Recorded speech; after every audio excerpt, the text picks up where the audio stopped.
Okay, so let's go for a test drive. This one have the ludicrous mode, so let's go into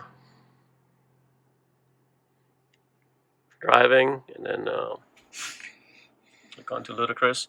It also has the ludicrous plus mode, which basically disables your traction. You don't want to do that. That's very dangerous, so you only want to do that on the track. So ludicrous is good in case you have your traction enabled. And once the road clears out, we're gonna take off. You can see how fast it picks up. It's there's a speed limit here, so I definitely don't want to kill that. But this is crazy speed. Now this is a Performance D. It's a dual motor, so this thing goes even faster, which is just amazing performance by Tesla. I think overall, it's just amazing. It's just amazing, The ride is pretty smooth. You don't feel any bumps. This one has the air suspension, so you can adjust suspension the way you want it, the height.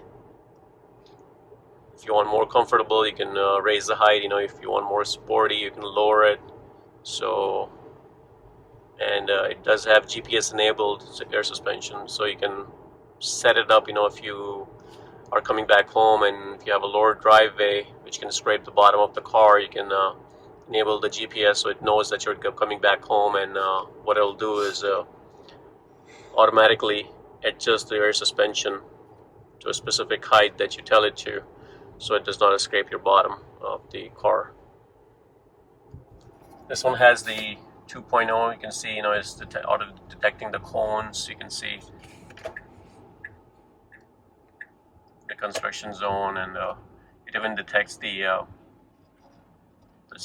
light, the signal. You can see, and all the cars are coming up, which matches what I have here. So pretty amazing self-driving hardware that they have in there. It pretty much captures everything 3D, so you have all these cameras in this car, which is capturing the image of everything around you and kind of like guiding you, which is an amazing feature. I think once the full self-driving capability enables, I think it will be a big game changer. So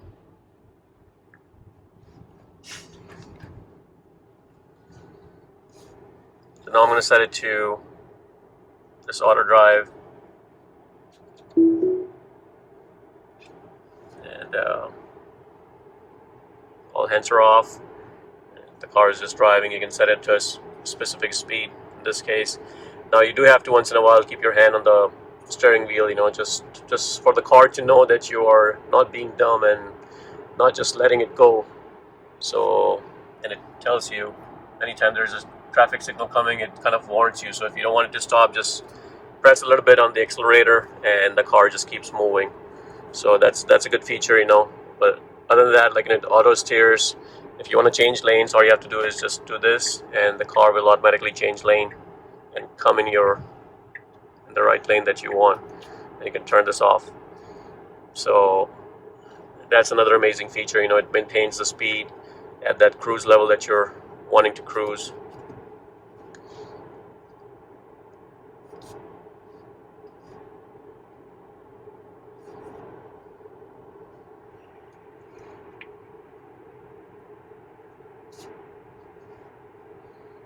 So again, once in a while you do have to touch the steering wheel so the car knows that you're there.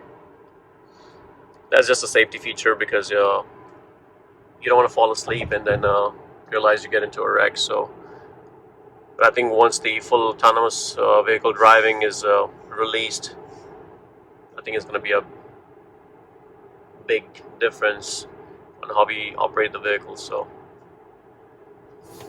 okay, I'm just going to change the lane, and all hands are off, and it's turning. You can see the traffic light is coming, so it's going to start stopping on its own. I'm not even doing anything. It's just doing it. I'll just make a complete full stop.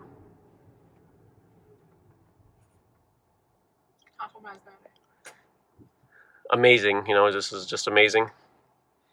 Love that feature. So if you want to go, just press on the gas and let it take over. And it'll just take over right from where it left. Now I want to change the lane, so I'm just going to make a